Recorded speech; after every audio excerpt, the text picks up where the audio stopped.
অভিশপ্ত শয়তান থেকে মহান আল্লাহর নিকট আশ্রয় চাই। সকল প্রশংসা সমগ্র বিশ্বের প্রতিপালক মহান আল্লাহর জন্য, যিনি পরম দয়ালু অসীম দয়াময়। আজ আমাদের খুতবার বিষয় সহি বা বিশুদ্ধ হাদিস নির্ধারণে আল্লাহর নবীর রওজা মোবারক ও ইস্তেখারা পদ্ধতি। শত শত বছর ধরে আলেম ওলামা নামধারীরা আমাদের একটা বিষয় গিলিয়েছে, তা হচ্ছে হাদিস সংগ্রহ সংকলনের ক্ষেত্রে তারা পৃথিবীর সর্বশ্রেষ্ঠ পদ্ধতি প্রয়োগ করেছেন। যেই পদ্ধতি মুসানবীর ইন্তেকালের পরে তার উপর যে আসমানে কিতাব নাজিল হয়েছিল তাওরাত, সেই তাওরাতের পরে মুসানবীর কথা কাজ মৌনসম্মতি এবং তার সাহাবী তাবেঈনদের সেই হাদিসগুলো তারা যে সংগ্রহ করে তালমুদ নামে হাদিসের কিতাব বানিয়েছে, তার চেয়েও শতগুণ বেশি শ্রেষ্ঠ পদ্ধতি তারা অবলম্বন করেছে। ঈসা নবীর মৃত্যুর পর তার উপর যে আসমানি কিতাব ইনজিল নাজিল হয়েছিল, সেই আসমানি কিতাব ইনজিলের পরে তারপর তার কথা কাজ ও মৌনসম্মতি এবং তার সাহাবী তাবেঈনদের কথা কাজ ও মৌনসম্মতিগুলো তারা যেই কিতাব গ্রন্থ বা হাদিসে শাস্ত্র বানিয়েছে, তার চেয়েও শ্রেষ্ঠ পদ্ধতি তারা অবলম্বন করেছে। এমনকি হিন্দুদের উপর যেই বেদ গ্রন্থ হিন্দুরা দাবি করে যে তাদের আসমানি কিতাব, সেই বেদ গ্রন্থের পরেও তারা যে সকল লাহুয়াল হাদিসের গ্রন্থ রচনা বা সংকলন বা সংগ্রহ করেছে, সেই পদ্ধতির চেয়েও তাদের পদ্ধতি শতগুণে চমৎকার পদ্ধতি, শতগুণে শ্রেষ্ঠ পদ্ধতি।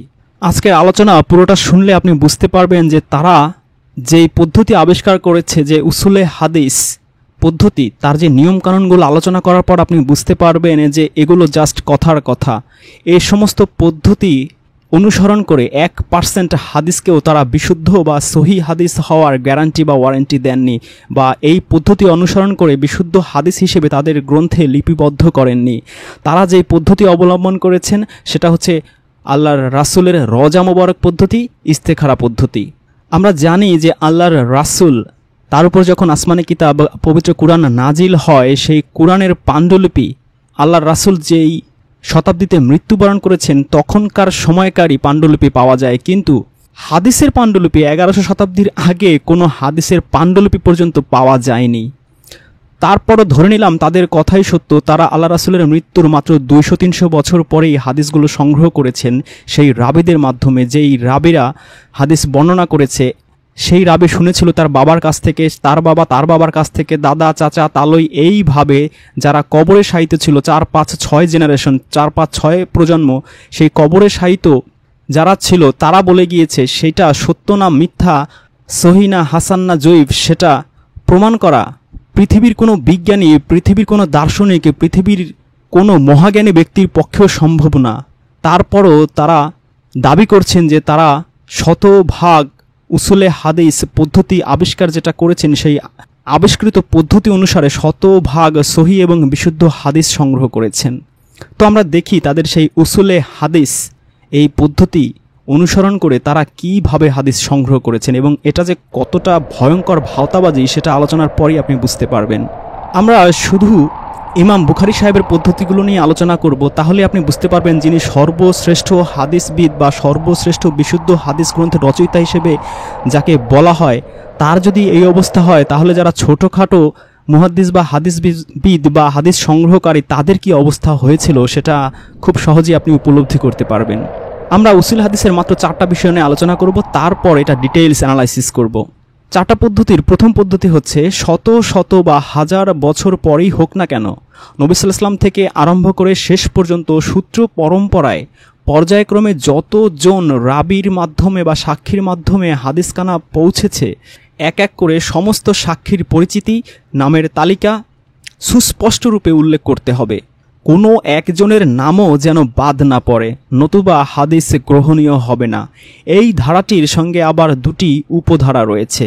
উপধারা ক, উক্ত সাক্ষ্যদাতাদের মধ্যে প্রতিটি সাক্ষী বা রাবি তার পূর্বের সাক্ষ্যদাতার বা রাবির নাম উল্লেখ করার সঙ্গে সঙ্গে স্পষ্ট উল্লেখ করবেন যে আমি অমুকের মুখে শুনেছি, তিনি বর্ণনা করেছেন, বা অমুক আমার নিকট বর্ণনা করেছেন। কোনো একজন সাক্ষীও যদি ওইরূপ স্পষ্ট শব্দ না বলে কোনো অস্পষ্ট বা দ্ব্যর্থবোধক শব্দ ব্যবহার করেন, যেমন এরূপ বলেন যে সলিম কলিম হতে বর্ণনা করেছেন, একটি রাবির বেলায়ও ঐরূপ অস্পষ্ট ভাষা ব্যবহার হলে ওই সনদ গ্রহণীয় হওয়ার জন্য বহু রকম পরীক্ষার সম্মুখীন হতে হবে।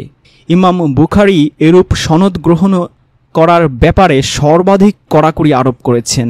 খেয়াল করুন কত দূর সতর্কতা অবলম্বন করা হয়েছে যে সলিম কলিম হতে বর্ণনা করেছে এরূপ বললে তার হাদিস গ্রহণীয় হবে না। যদি এরকম কোনো রাবি পাওয়া যায় তাহলে হাদিসের পরিভাষায় তাকে মোদাল্লেস বলা হবে। এরূপ ব্যক্তি সর্বস্থানে সন্দেহজনক বলে পরিগণিত হবে। উপধারা খ, প্রত্যেক সাক্ষী বা রাবি ও পূর্ববর্তী উপরের রাবি উভয়ের জীবনকাল ও বাসস্থান এরূপ পর্যায়ে হতে হবে যেন উভয়ের মধ্যে দেখা সাক্ষাৎ ও কথাবার্তা অসম্ভব না হয়। ২ নম্বর বিষয়, সাক্ষ্যদাতার বা রাবির প্রত্যেক ব্যক্তি হাদিস বিশারদগণের নিকট নাম, ঠিকানা, গুণাবলী, স্বভাব চরিত্র এবং কোন কোন ওস্তাদের নিকট হাদিস শিক্ষা করেছেন ইত্যাদি সর্ব বিষয়ে পরিচিত হতে হবে। সাক্ষাৎদাতাদের একজনও অপরিচিত হলে ওই হাদিস গ্রহণীয় নয়। ৩ নম্বর পদ্ধতি, আগাগোড়া প্রতিটি সাক্ষী জ্ঞানী, খাঁটি সত্যবাদী, সৎ চরিত্র, মোত্তাকিন, পরহেজগার, শালীন ও ভদ্র স্বভাবের হতে হবে।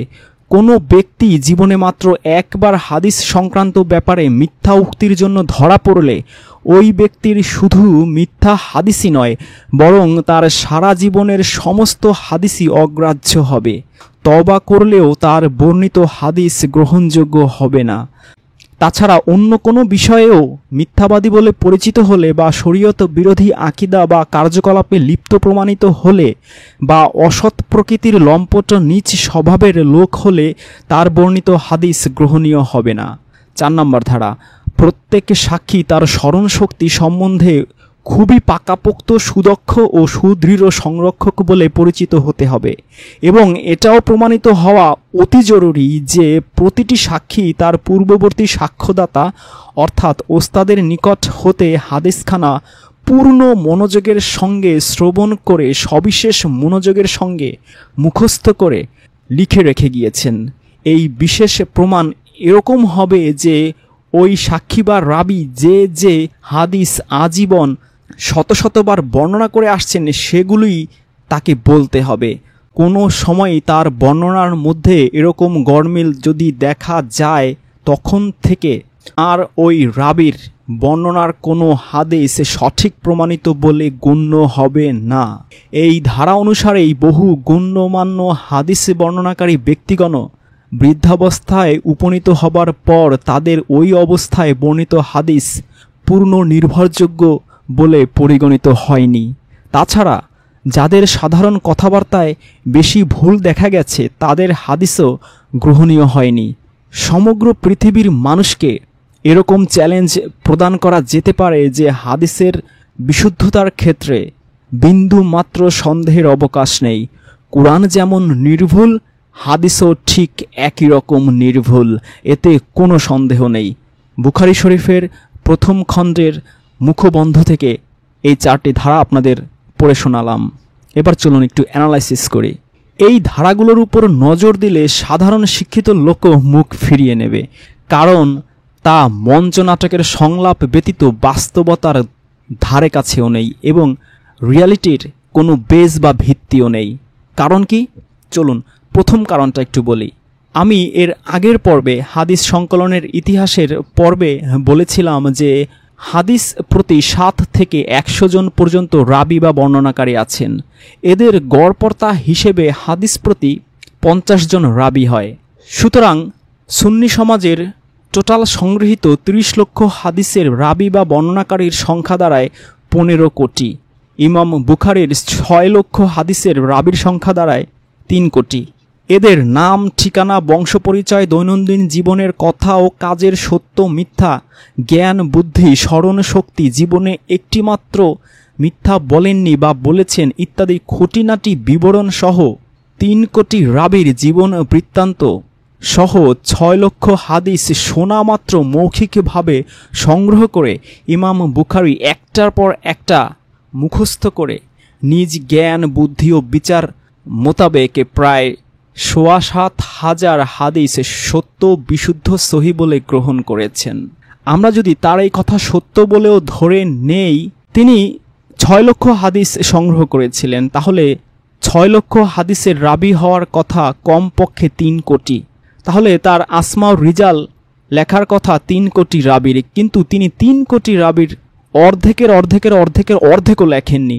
মানে 2 কোটিও নয়, 1 কোটিও নয়, 50 লক্ষও নয়, 20 লক্ষও নয়, 10 লক্ষও নয়, এমনকি 1 লক্ষও নয়, 1 লক্ষর অর্ধেক 50,000ও নয়, মাত্র 1800 জন রাবির আসমাউর রিজাল তিনি লিখেছেন।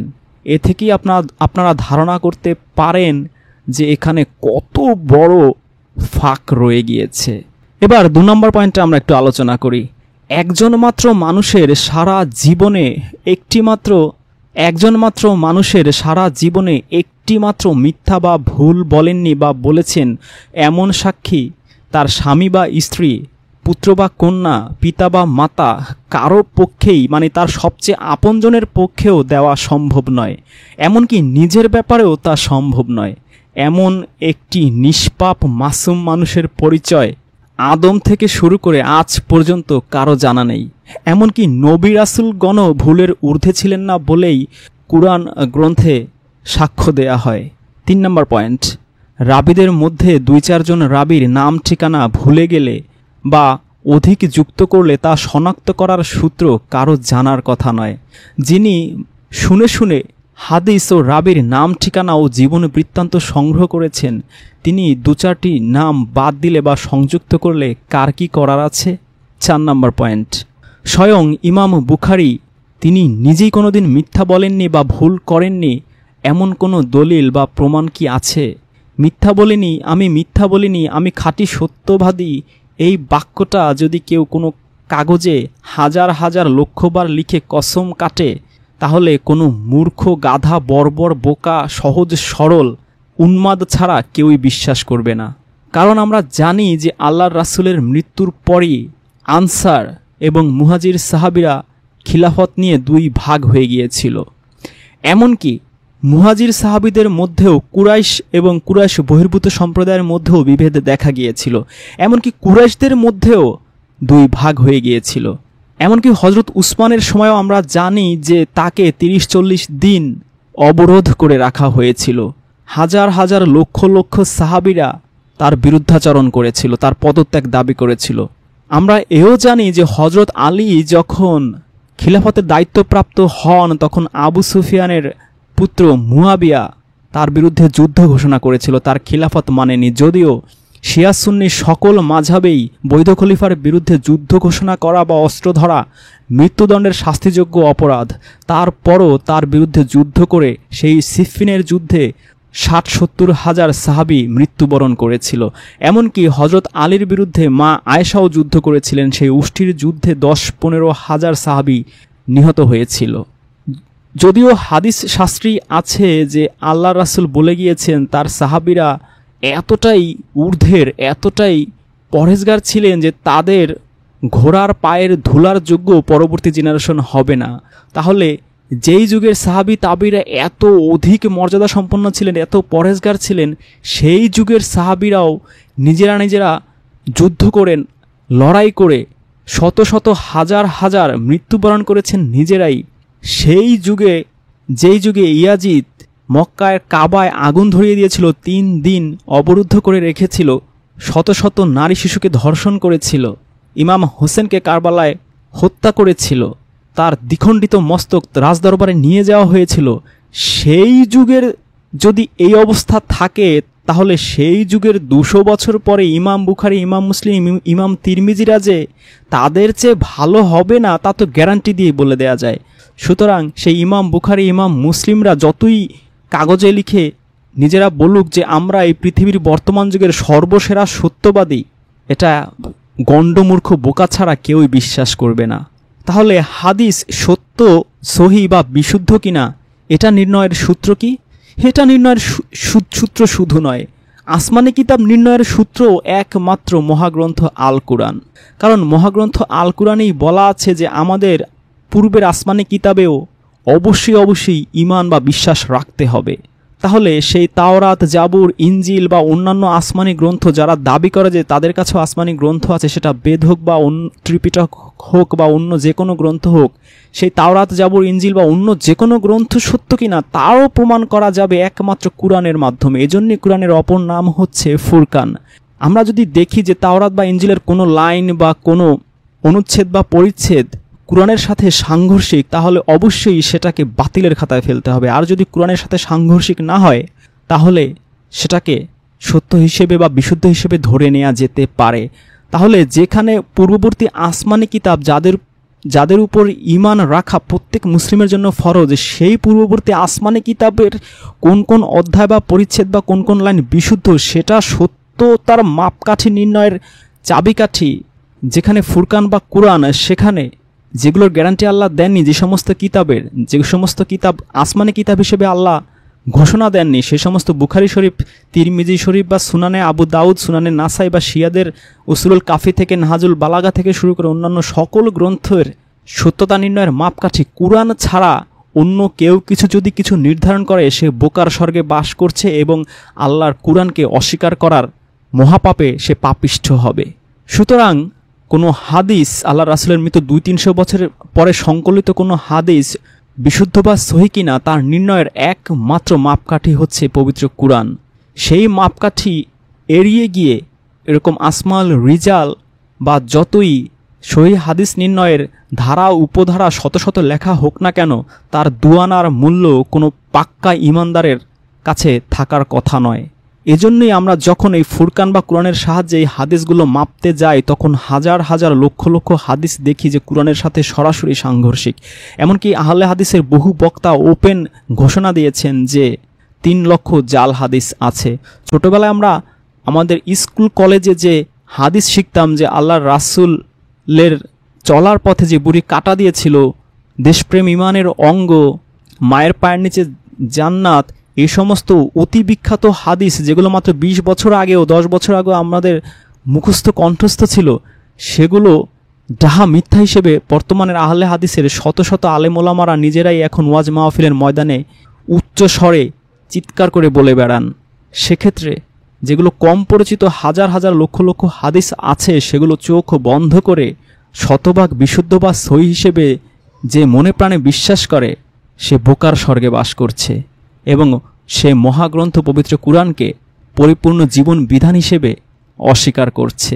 অস্বীকার করে সে কাফেরের খাতায় নিজের অবচেতন মনেই নাম লিখিয়ে ফেলছে। হাদিস জাল নেই মানে প্রায় 3 লক্ষ জাল হাদিস আছে মানুষের বানানো। ওই যে আপনারা যখন ম্যাট্রিক পরীক্ষা দিয়েছিলেন না, তখন একটা হাদিস মুখস্থ করেছিলেন 40টার একটা, হুব্বুল ওয়াতান মিনাল ঈমান, দেশকে ভালোবাসা ঈমানের অঙ্গ। এটা নগদ মিথ্যে কথা। আপনার একটা হাদিস মুখস্থ করেছিলেন উতলুবুল ইলম ওয়ালাউ কানা বিসিন, শিক্ষার জন্য যদি চীন যেতে হয় তবুও যাও। এর নগদ মিথ্যা কথা, এটা হাদিস নয়। এমনি তো কত কাহিনী আপনাদেরকে শুনিয়েছি, তার তো হিসাব নাই। বুড়ি যে রাস্তা দিয়ে মোহাম্মদ নবী যে রাস্তা দিয়ে হাঁটতেন, বুড়ি সে রাস্তায় কাঁটা পুঁতে রাখতো। নবীর পায়ে কাঁটা ফুটলে বুড়ি খুশি হতো। একদিন নবী দেখলেন রাস্তায় কাঁটা নেই, নবী ভাবলেন বুড়ির কিছু হয়েছে। নবী বুড়ির বাড়ি গেলেন, দেখলেন ঠিকই অসুস্থ। তিনি তার পরিচর্যা করলেন, বুড়ি ভালো হয়ে গেল। একবারে নগদ মিথ্যা কাহিনী। 5 নম্বর পয়েন্ট, ইমাম বুখারী প্রায় 200-300 বছর পরে দলীয় ও স্বঘোষিত রাসূলের সেক্রেটারি বা সাধারণ সম্পাদক ছিলেন, যাকে আরবিতে বলা হয় নায়েবে রাসূল। সাহাবাদের তুলনায় তারা অতি ধার্মিক বা অতি জ্ঞানী ছিলেন, এটাও বিশ্বাস করার কোনো কারণ নেই। কারণ আল্লাহর রাসূলই বলে গিয়েছেন যে তার এবং তার সাহাবীরা পরবর্তী জেনারেশনের চেয়ে হাজার লক্ষ গুণ পরহেজগার। সুতরাং ইমাম বুখারী, ইমাম তিরমিজিদের সংগৃহীত সংকলিত হাদিস, প্রত্যেকটি হাদিস অবশ্যই কুরআনের মাপকাঠিতে মেপে তারপর যদি আপনার বিশ্বাস করতে ইচ্ছে করে তাহলে করা উচিত। তাছাড়া এই সমস্ত তাদের রচিত সংকলিত সংগৃহীত হাদিসের মধ্যেই আছে যে আল্লাহর রাসূল নিজেই অজস্র ভুল করেছিলেন। সেক্ষেত্রে ইমাম বুখারী, তিরমিজি, দাউদ সাহেবরা যে ভুল করেননি তার কোনো প্রমাণ বা গ্যারান্টি বা ওয়ারেন্টি পৃথিবীর কেউ দিতে পারবে? বুখারী শরীফেরই প্রথম খণ্ডে একটা হাদিস আছে যেটা আবু হুরায়রা বর্ণনা করেছেন যে একদা নামাজের একামত বলা হলো, সকলে দাঁড়িয়ে কাতার সোজা করলো।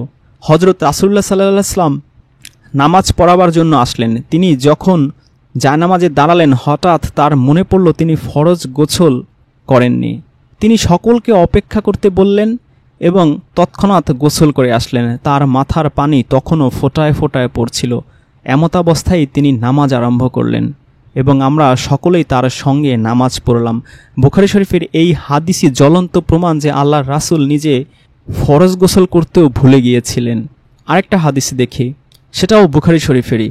আব্দুল্লাহ ইবনে মাসউদ বর্ণনা করেন, একদা রাসূল সাল্লাল্লাহু আলাইহি ওয়াসাল্লাম জোহরের নামাজ 5 রাকাত পড়ে ফেললেন। তার নিকট আরজ করা হলো, নামাজের রাকাত কি বেড়ে গিয়েছে? তিনি বললেন, এর অর্থ কি? তখন আরজ করা হলো যে আপনি নামাজে 5 রাকাত পড়েছেন। এসব শুনে হযরত সাল্লাল্লাহু আলাইহি ওয়াসাল্লাম সালাম ফিরাবার পর 2টি সিজদা করলেন, তারপর আবার সালাম করলেন। নামাজ শেষে বললেন, নামাজ সম্পর্কে নতুন কিছু হলে নিশ্চয়ই তোমাদেরকে বলে দিতাম, কিন্তু আমি মানুষ, আমারও ভুল হয়। আমিও তোমাদের মতোই মানুষ, আমারও ভুল হয়, যেরূপ তোমাদের ভুল হয়ে থাকে। অতএব কোনো সময় আমি ভুলে গেলে আমাকে মনে করিয়ে দিও। আর তোমাদের মধ্যে কেউ নামাজের রাকাত সম্বন্ধে সন্দেহে পতিত হলে তার কর্তব্য হবে চিন্তা করে সঠিক রাকাত নির্ধারণ করা।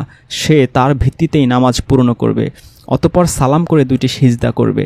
এছাড়া বুখারী শরীফে আরও একটা হাদিস আছে যেখানে আল্লাহর রাসূল 2 সাহাবীর ঝগড়ার কারণে তাকে যে লাইলাতুল কদরের রাত বলা হয়েছিল, সেই রাত কোনটা, সেটা 25-এর রাত না 27 রোজার রাত, সেটা তিনি ভুলে গিয়েছিলেন।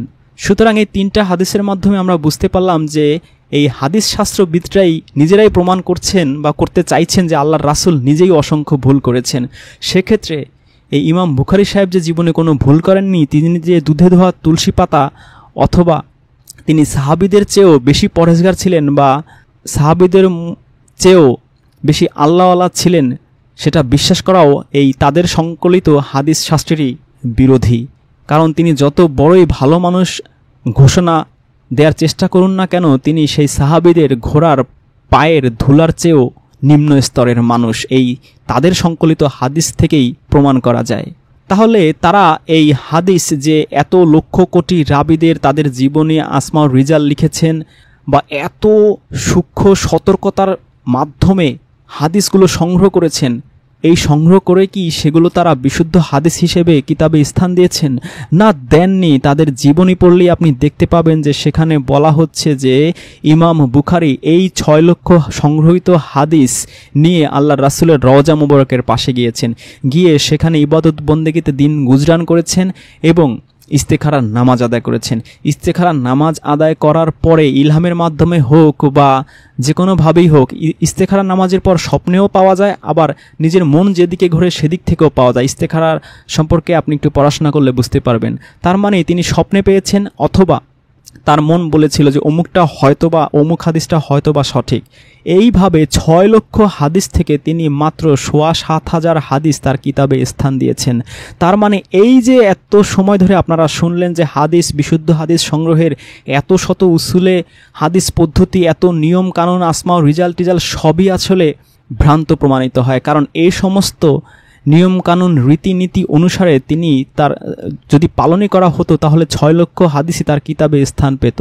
কিন্তু তার এই এত শত উসুলে হাদিসের নিয়মকানুন পদ্ধতি প্রয়োগ করেও তিনি তার মাত্র 1% হাদিস তার কিতাবে স্থান দিয়েছেন, কিন্তু সেই নিয়ম অনুযায়ী তিনি দেননি। যে বিশুদ্ধ রাবি, সেই রাবিরা ভুলে গেল কিনা তাদের চরিত্র কত মহান ছিল, সত্যবাদী, প্রকৃষ্ট, এত সতর্কতার মাধ্যমে যে 6 লক্ষ হাদিস তিনি সংগ্রহ করেছেন, এই সংগৃহীত হাদিস তার গ্রন্থে স্থান না দিয়ে তিনি রওজা মুবারকের শরণাপন্ন হয়েছেন এবং ইস্তেখারার শরণাপন্ন হয়েছেন।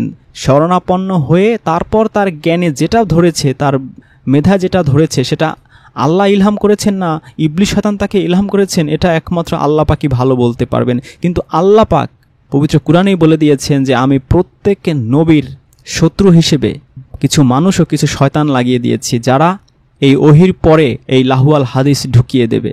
সূরা আনামের 112 নম্বর আয়াত পড়লে আপনি পরিষ্কার বুঝতে পারবেন। জহুরুল হকের অনুবাদ, আর এইভাবে আমি প্রত্যেক নবীর জন্য সৃষ্টি করেছি শত্রু, মানুষ ও জিনের মধ্যেকার শয়তানদের। তারা একে অন্যকে প্ররোচিত করে চমকপ্রদ বাক্য দ্বারা আর এইভাবে আমি প্রত্যেক নবীর জন্যে সৃষ্টি করেছি শত্রু, মানুষ ও জিনের মধ্যেকার শয়তানদের। তারা একে অন্যকে প্ররোচিত করে চমকপ্রদ বাক্য দ্বারা প্রতারণার উদ্দেশ্যে।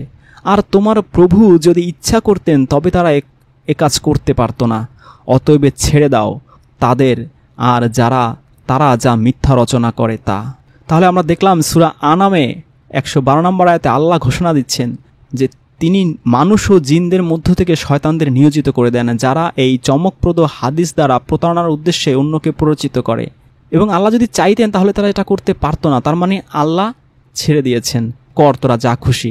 কারণ এই কোরআনে তিনি ঘোষণা দিয়েছেন যে কোরআনের আগে পিছে কোনো মিথ্যা ঢুকবে না, এবং কোরআন হেফাজতের দায়িত্বও তিনি নিয়েছেন। সুতরাং এর বাইরে যদি কেউ কিছু চমকপ্রদ হাদিস বা সুন্দর সুন্দর, এই কারণে আপনি দেখবেন যে হাদিসে অনেক সুন্দর সুন্দর জিনিস আপনি খুঁজে পাবেন। কারণ আল্লাহ এই সূরা আনামের 112 নম্বর আয়াতে বলে দিয়েছেন যে তারা এই মানুষকে প্রতারিত করার জন্যই, প্ররোচিত করার জন্যই এই চমকপ্রদ কথাবার্তা, হাদিস, লাহুয়াল হাদিস তারা সংগ্রহ করবে।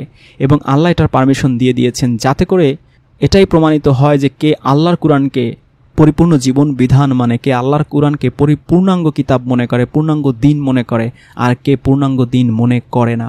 সুতরাং আল্লাহ পাক আমাদেরকে সমস্ত লাহুয়াল হাদিস বর্জন করে আহসানাল হাদিস আঁকড়ে ধরার তৌফিক দান করুক। কারণ আল্লাহ পাক এই কোরআনকেই আহসানাল হাদিস হিসেবে ঘোষণা দিয়েছেন, এবং কোরআন ব্যতীত সকল হাদিসই লাহুয়াল হাদিস হিসেবে তিনি ঘোষণা দিয়েছেন। এবং কোরআনে তিনি 2 প্রকার হাদিসের কথাই বলেছেন, একটা আহসানাল হাদিস, একটা লাহুয়াল হাদিস। যদিও আমরা জানি যে হাদিস হচ্ছে 28 প্রকার, সে বিষয়ে আমরা একটা ভিডিও আছে, আপনারা দেখে নেবেন, তাহলে আরও পরিষ্কারভাবে বুঝতে পারবেন।